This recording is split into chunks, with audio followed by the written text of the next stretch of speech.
Lei Complementar número 303. Paramos no artigo 34, capítulo 2, dos interessados.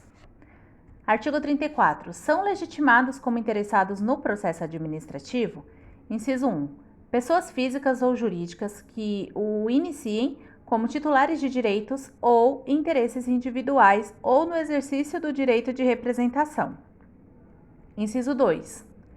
Aqueles que, sem terem iniciado o processo, têm direitos ou interesses que possam ser afetados pela decisão a ser adotada. Inciso 3. As organizações e associações representativas no tocante a direitos ou interesses coletivos. Inciso 4. As pessoas ou as associações legalmente constituídas quanto a direitos ou interesses difusos.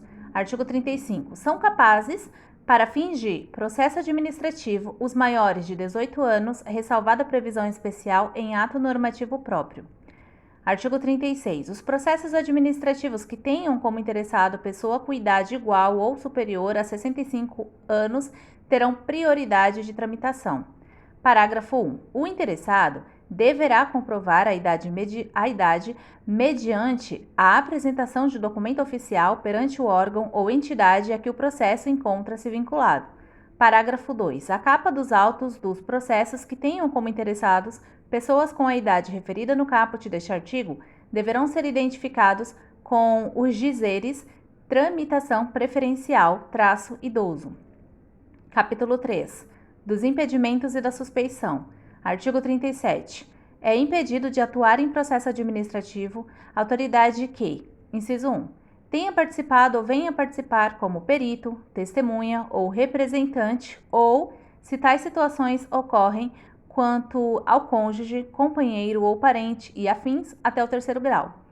Inciso 2. Esteja litigando judicial ou administrativamente com o interessado ou respectivo cônjuge ou companheiro. Artigo 38. Reputa-se fundada a suspeição de parcialidade quando a autoridade administrativa tenha interesse pessoal no assunto. Parágrafo 1. Poderá ser arguída a suspeição de autoridade que tenha amizade íntima ou inimizade notória com alguns dos interessados ou com os respectivos cônjuges, companheiros, parentes e afins até o 3º grau. Parágrafo 2. O indeferimento de alegação de suspeição poderá ser objeto de recurso sem efeito suspensivo. Artigo 39. A autoridade que incorrer em impedimento ou suspeição deve comunicar o fato à autoridade competente, abstendo-se de atuar perante o processo administrativo. Parágrafo único. A omissão do dever de comunicar o impedimento ou suspeição constitui falta grave para efeito disciplinar do servidor público. Capítulo 4. Da forma, tempo e lugar dos atos do processo. Artigo 40. Os atos pertinentes às etapas procedimentais do processo administrativo não dependem de forma determinada, senão quando a lei expressamente a exigir. Parágrafo 1. Os atos devem ser produzidos por escrito, em vernáculo, com a data e o local de sua realização e a assinatura da autoridade responsável. Parágrafo 2. Salvo imposição legal, o reconhecimento de firma somente será exigido quando houver dúvida quanto à autenticidade. Parágrafo 3. A autenticação de documentos exigidos em cópia poderá ser feita pelo órgão ou entidade. Parágrafo 4. O processo deverá ter suas páginas numeradas sequencialmente e rubricadas. Artigo 41. Os atos pertinentes às etapas procedimentais do processo administrativo devem realizar-se em dias úteis, no horário regular de funcionamento do órgão ou entidade na qual tramitar. Parágrafo único. Concluídos após o horário referido no caput, os atos cujo adiamento prejudique o curso do processo ou cause dano ao interessado ou à administração pública, caso já tenham sido iniciados. Artigo 42.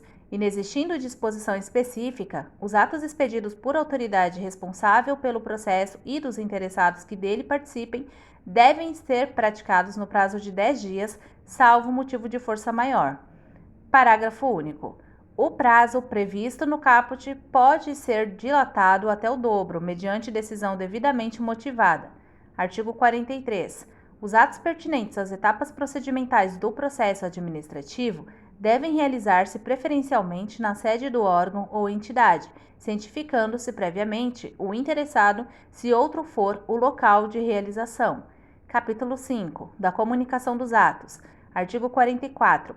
A autoridade competente do órgão ou entidade perante o qual tramita o processo administrativo determinará a intimação do interessado para a ciência da decisão ou a efetivação de diligências cujo documento deverá conter. Inciso 1. Identificação do intimado e nome do órgão ou entidade. Inciso 2. Finalidade da intimação. Inciso 3. Data, hora e local em que deve comparecer.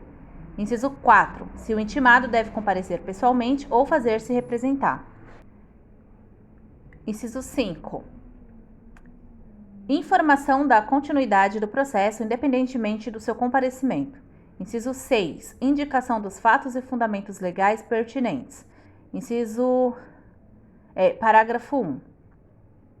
A intimação observará a antecedência mínima de 3 dias úteis quanto à data do comparecimento. Parágrafo 2. A intimação pode ser efetuada por ciência do processo, por via postal com aviso de recebimento, por telegrama ou outro meio que assegure certeza da ciência do interessado. Parágrafo 3. No caso de interessados indeterminados, desconhecidos ou com domicílio indefinido, a intimação deve ser efetuada por meio de edital publicado no Diário Oficial do Estado. Parágrafo 4. As intimações serão inválidas quando feitas sem observância das prescrições legais, mas o comparecimento do administrado supre a falta ou irregularidade. Artigo 45. O desatendimento da intimação válida não importa o reconhecimento da verdade dos fatos e nem a renúncia a direito pelo administrado. Artigo 46. Devem ser objeto de intimação os atos do processo que resultem para o interessado a imposição de deveres, ônus, sanções ou restrição ao exercício de atividades e aos atos de outra natureza. Capítulo 6. Da instrução. Artigo 47. As atividades de instrução destinadas à averiguação e à comprovação dos dados necessários à decisão final devem ser realizadas de ofício ou mediante impulsão do agente responsável pelo processo, sem prejuízo do direito dos interessados de propor atuações probatórias. Parágrafo 1. O órgão ou entidade competente para a instrução fará constar dos autos os dados necessários à decisão do processo. Parágrafo 2. Os atos de instrução que exijam a atuação dos interessados devem realizar-se de modo menos oneroso para estes. Artigo 48. São inadmissíveis no processo administrativo as provas obtidas por meios ilícitos. Artigo 49. Quando a matéria do processo envolver assunto de interesse difuso ou coletivo, o agente competente poderá, mediante despacho motivado, abrir período de consulta pública para manifestação de terceiros antes da decisão do pedido, se não houver prejuízo para a parte interessada. Parágrafo 1. A abertura de consulta pública será objeto de divulgação pelos meios oficiais, a fim de que pessoas físicas ou jurídicas possam examinar os autos, fixando-se prazo para oferecimento de alegações escritas. Parágrafo 2. O comparecimento à consulta pública não confere por si só a condição de interessado no processo, mas confere o direito de obter da administração pública resposta fundamentada que poderá ser comum a todas as alegações substancialmente iguais. Artigo 50. Antes da tomada de decisão, a juízo da autoridade, diante da relevância da questão, poderá ser realizada audiência pública para debate sobre a matéria do processo. Artigo 51. Os órgãos e entidades em matéria relevante poderão estabelecer outros meios de participação de administrados diretamente ou por meio de organizações e associações legalmente reconhecidas. Artigo 52. Os resultados da consulta e audiência pública e de outros meios de participação dos administrados deverão ser apresentados com a indicação do processo adotado. Artigo 53. Quando necessária a instrução do processo, a audiência de outros órgãos ou entidades poderá ser realizada em reunião conjunta com a participação de titulares ou representantes de outros entes, lavrando-se a respectiva ata a ser juntada aos autos. Artigo 54. Cabe ao interessado a prova dos fatos que tenha alegado, sem prejuízo do dever atribuído ao órgão competente para a instrução e do disposto no artigo 55 desta lei complementar. Artigo 55. Quando o interessado declarar que fatos e dados estão registrados em documentos existentes na própria administração pública, o órgão ou entidade competente para a instrução proverá de ofício a obtenção dos documentos ou das respectivas cópias. Parágrafo único. A providência prevista no caput deverá ser viabilizada mediante ofício, independentemente de vinculação hierárquica. Artigo 56. O interessado poderá, na fase instrutória e antes da tomada da decisão, juntar documentos e pareceres, requerer diligências e perícias, bem como aduzir alegações referentes à matéria objeto do processo. Parágrafo 1. Os elementos probatórios deverão ser considerados na motivação do relatório e da decisão. Parágrafo 2. Somente poderão ser recusadas, mediante decisão fundamentada, as provas propostas pelos interessados quando sejam ilícitas, impertinentes, desnecessárias ou protelatórias. Artigo 57. Quando for necessária a prestação de informações ou a apresentação de provas pelos interessados ou terceiros, serão expedidas intimações para esse fim, mencionando-se data, prazo, forma e condições de atendimento. Parágrafo único. Não sendo atendida a intimação, poderá a autoridade competente, se entender relevante a matéria, suprir de ofício a omissão, não se eximindo de proferir a decisão. Artigo 58. Quando dados, atuações ou documentos solicitados ao interessado forem necessários à apreciação de pedido formulado, o não atendimento no prazo fixado pela administração pública para a respectiva apresentação implicará arquivamento do processo. Parágrafo único. O disposto no caput somente é aplicável aos processos administrativos de natureza ampliativa de direito. Artigo 59. Os interessados serão intimados de prova ou diligência ordenada com antecedência mínima de 3 dias úteis, mencionando-se data, hora e local de realização. Artigo 60. Quando deva ser obrigatoriamente ouvido um órgão consultivo, o parecer deverá ser emitido no prazo máximo de 20 dias, salvo norma especial ou comprovada necessidade de maior prazo. Artigo 61. Quando for exigida pela lei ou ato normativo a obtenção de laudo técnico de órgão especializado da administração pública e o prazo que lhe foi assinalado não for cumprido, o agente responsável pela instrução deverá solicitar laudo técnico de outro ente público ou privado, desde que dotado de qualificação técnica equivalente à idoneidade junto à sociedade. Artigo 62. Encerrada a instrução, o interessado terá o direito de manifestar-se no prazo máximo de 5 dias, salvo se outro prazo for legalmente fixado. Artigo 63. Em caso de risco iminente, a administração pública poderá adotar, em decisão fundamentada, as medidas necessárias para prevenir dano de difícil ou incerta reparação a interesse público sem a prévia manifestação do interessado. Artigo 64. Os interessados têm o direito à vista do processo e a obter certidões ou cópias reprográficas dos dados e documentos que o integram, ressalvados os dados e documentos de terceiros protegidos por sigilo ou pelo direito à privacidade, à honra e à imagem. Artigo 65. O órgão de instrução que não for competente para emitir a decisão final elaborará relatório indicando o pedido inicial, o conteúdo das fases do procedimento e formulará proposta de decisão objetivamente justificada, encaminhando o processo à autoridade competente. Capítulo 7. Do dever de decidir. Artigo 66. A administração pública tem o dever de explicitamente emitir decisão nos processos administrativos em matéria de sua competência. Artigo 67. Concluída a instrução e observado o disposto no artigo 62 desta lei complementar, a administração pública tem o prazo de até 60 dias para decidir, salvo prorrogação por igual período, expressamente motivada pelo agente e aprovada pelo titular do órgão ou entidade da administração pública. Parágrafo 1. Ultrapassado o prazo sem decisão, o interessado poderá solicitar que a administração pública se manifeste sobre o seu pedido em 10 dias. Parágrafo 2.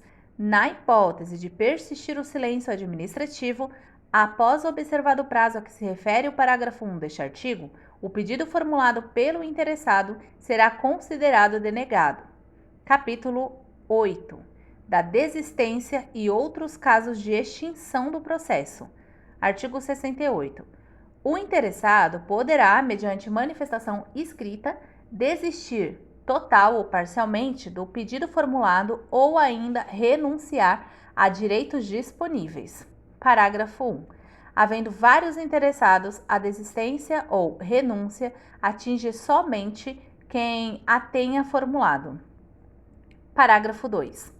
A desistência ou renúncia do interessado, conforme o caso, não prejudica o prosseguimento do processo se a administração considerar que o interesse público assim o exige. Artigo 69. O órgão ou entidade competente poderá declarar extinto o processo quando exaurida sua finalidade ou o objeto da decisão se tornar impossível, inútil ou prejudicado por fato superveniente, desde que por decisão fundamentada. Capítulo 9. Dos recursos. Artigo 70. Das decisões administrativas terão legitimidade para interpor recurso administrativo, apontando razões de legalidade ou de mérito. Inciso 1. Os titulares de direitos e interesses que forem partes no processo. Inciso 2. Aqueles cujos direitos ou interesses forem indiretamente afetados pela decisão recorrida. Inciso 3. As organizações e associações representativas no tocante a direitos ou interesses coletivos. Inciso 4. Os cidadãos ou associações quanto a direitos ou interesses difusos. Parágrafo 1. O recurso administrativo será dirigido à autoridade que proferiu a decisão, a qual, se não a reconsiderar no prazo de 5 dias, o encaminhará à autoridade superior. Parágrafo 2. Salvo exigência legal, o recurso administrativo independe de caução. Parágrafo 3. São irrecorríveis os atos de mero expediente ou preparatórios de decisões. Parágrafo 4. A petição do recurso administrativo deverá trazer a indicação do nome, qualificação e endereço do recorrente, bem como a exposição clara e congruente das razões de fato e de direito que justificam a inconformidade. Parágrafo 5. O recorrente poderá juntar à petição do recurso administrativo os documentos que julgar convenientes. Artigo 71. O recurso administrativo tramitará no máximo por 3 instâncias administrativas, salvo disposição legal diversa. Artigo 72. Salvo disposição legal específica, é de 10 dias o prazo para a interposição de recurso administrativo, contado a partir da ciência ou divulgação oficial da decisão recorrida. Parágrafo 1. Quando a lei não fixar prazo diferente, o recurso administrativo deverá ser decidido no prazo máximo de 30 dias, a partir do recebimento dos autos pela autoridade competente. Parágrafo 2. O prazo mencionado no parágrafo 1 poderá ser prorrogado por igual período, desde que motivado. Artigo 73. O recurso não será reconhecido quando o interposto, inciso 1, por pessoa física ou jurídica que não tiver atuado diretamente no processo. Inciso 2, fora do prazo. Inciso 3, perante órgão ou entidade incompetente. Parágrafo 1. Conhecer-se-á do recurso erroneamente designado quando de seu conteúdo resultar em duvidosa a impugnação do ato. Parágrafo 2. Na hipótese do inciso 3, os autos deverão ser encaminhados de ofício à autoridade competente. Parágrafo 3. O não conhecimento do recurso administrativo não impede a administração pública de invalidar de ofício o ato impugnado. Artigo 74. interposto o recurso, a autoridade competente para conhecê-lo deverá intimar os demais interessados para que, no prazo comum de 10 dias, apresentem alegações ou contrarrazões. Artigo 75. Com ou sem alegações ou contrarrazões, os autos deverão ser submetidos ao órgão jurídico para elaboração de parecer no prazo máximo de 20 dias. Artigo 75. Com ou sem alegações ou contrarrazões, os autos deverão ser submetidos ao órgão jurídico para elaboração de parecer no prazo máximo de 20 dias. Artigo 76. Salvo disposição legal ou regulamentar em contrário, o recurso administrativo não terá efeito suspensivo. Parágrafo único. Havendo fundamento relevante, justo, receio de preceito. Parágrafo único. Havendo fundamento relevante e justo receito de prejuízo de difícil ou incerta reparação decorrente da execução do ato impugnado, a autoridade recorrida ou a superior poderá, de ofício ou a pedido, dar efeito suspensivo ao recurso. Artigo 77. A decisão do recurso não poderá, no mesmo processo, agravar a restrição produzida pelo ato ao interesse do recorrente, salvo por razões de legalidade. Artigo 78. Esgotados os recursos, a decisão final tomada em processo administrativo formalmente regular não poderá ser modificada pela administração pública, salvo por razões de legalidade. Artigo 79. Contra decisões tomadas originariamente pelo governador do estado ou pelo dirigente superior de pessoa jurídica da administração pública indireta, caberá pedido de reconsideração no prazo de 10 dias, que não poderá ser renovado, observando-se, no que couber, o regime do recurso administrativo. Parágrafo 1. O pedido de reconsideração só será admitido se contiver novos argumentos e será sempre dirigido à autoridade que houver proferido a decisão. Parágrafo 2. O pedido de reconsideração deve ser julgado no prazo de 60 dias, prorrogável por mais 30 dias, ante justificativa explícita. Parágrafo 3. Decorrido o prazo previsto no parágrafo 2, sem qualquer manifestação expressa do governador do estado, tem-se como rejeitado o pedido de reconsideração.